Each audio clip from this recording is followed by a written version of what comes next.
ಇನ್ನು ಬಿಜೆಪಿ ನಾಯಕ ವಿ ಸೋಮಣ್ಣ ದೂರದ ದೆಹಲಿಯಲ್ಲಿ ಹೈಕಮಾಂಡ್ ನಾಯಕರನ್ನ ಭೇಟಿಯಾಗಿ ಸಾಕಷ್ಟು ಪ್ರಯತ್ನವನ್ನ ಮಾಡ್ತಿದ್ದಾರೆ.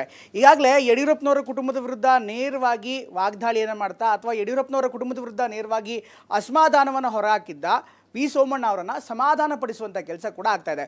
ಈಗಾಗಲೇ ಅಮಿತ್ ಶಾ ಅವರು ಕೂಡ ವಿ ಸೋಮಣ್ಣ ಅವ್ರ ಜೊತೆಗೆ ಮಾತುಕತೆಯನ್ನು ಮಾಡಿದ್ದಾರೆ. ಮಾತುಕತೆ ಬಳಿಕ ಮಾತನಾಡಿದಂಥ ಸೋಮಣ್ಣ ನಾನೀಗ ಸಮಾಧಾನವಾಗಿದ್ದೀನಿ ಅಂತ ಹೇಳ್ತಿದ್ದಾರೆ.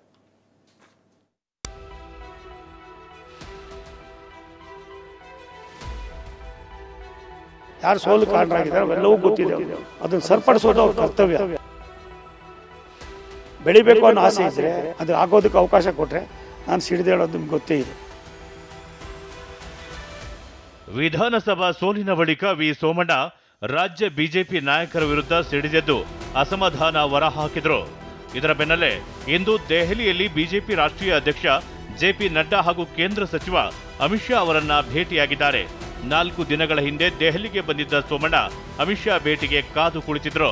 ಇಂದು ಭೇಟಿಗೆ ಅವಕಾಶ ಸಿಕ್ಕ ಕಾರಣ ಅಮಿತ್ ಶಾ ದೆಹಲಿ ನಿವಾಸದಲ್ಲಿಯೇ ಭೇಟಿಯಾಗಿ ಸುಮಾರು 20 ನಿಮಿಷಗಳ ಕಾಲ ಚರ್ಚೆ ನಡೆಸಿದ್ದಾರೆ.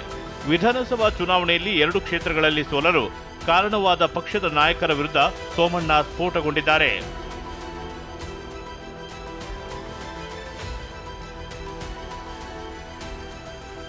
ಅಮಿತ್ ಶಾ ಮುಂದೆ ಸೋಮಣ್ಣ ಪಕ್ಷದ ನಾಯಕರ ವಿರುದ್ಧವೇ ಅಸಮಾಧಾನ ಹೊರಹಾಕಿದ್ದಾರೆ.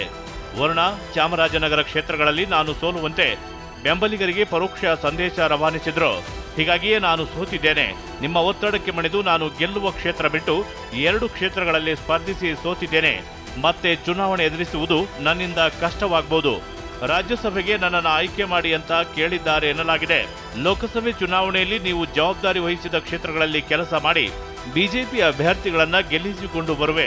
ನನ್ನ ಅನುಭವವನ್ನ ಪಕ್ಷ ಸಂಘಟನೆಯಲ್ಲಿ ಬಳಸಿಕೊಳ್ಳಿ ಎಂದು ಅಮಿತ್ ಶಾ ಅವರ ಬಳಿ ಮನವಿ ಮಾಡಿದ್ದಾರೆ. ನಾನು ಅವ್ರಿಗೆ ನನಗೆ ರಾಜ್ಯಸಭಾ ದಯಮಾಡಿ ಆದರೆ ಸಾಧ್ಯವಾದರೆ ಅವಕಾಶ ಮಾಡಿಕೊಡಿ ಅಂತ ಕೇಳಿದ್ದೀನಿ.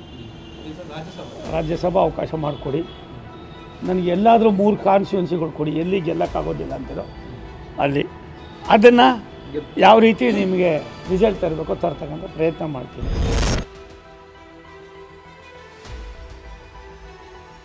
ಇನ್ನು ಲೋಕಸಭಾ ಚುನಾವಣೆಯಲ್ಲಿ ಪಕ್ಷ ಗೆಲ್ಲಿಸುವ ವಿಚಾರದ ಬಗ್ಗೆ ಒಂದಷ್ಟು ತಯಾರಿ ನಡೆಸಿಕೊಂಡು ಹೋಗಿದ್ದ ಸೋಮಣ್ಣ ಪ್ರತಿ ಕ್ಷೇತ್ರದ ಬಗ್ಗೆ ಚರ್ಚೆ ನಡೆಸಿದ್ದಾರೆ.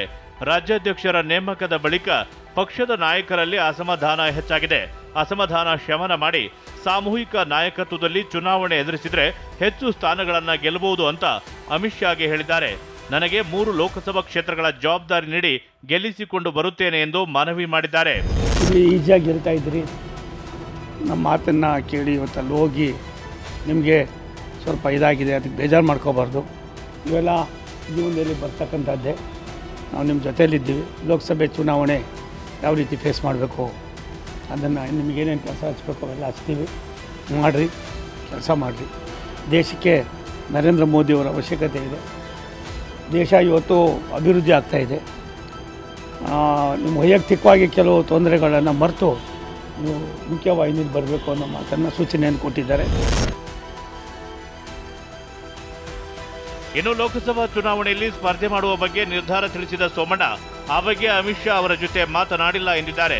ಸೋಮಣ್ಣರನ್ನ ತುಮಕೂರು ಬಿಜೆಪಿ ಅಭ್ಯರ್ಥಿಯನ್ನಾಗಿಸಲು ತುಮಕೂರು ಹಾಲಿ ಸಂಸದ ಜಿಎಸ್ ಬಸವರಾಜು ಪ್ರಯತ್ನ ನಡೆಸಿದ್ದಾರೆ.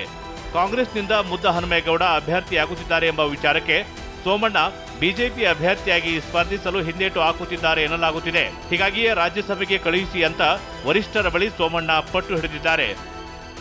ಹರೀಶ್, TV9 ನವದೆಹಲಿ.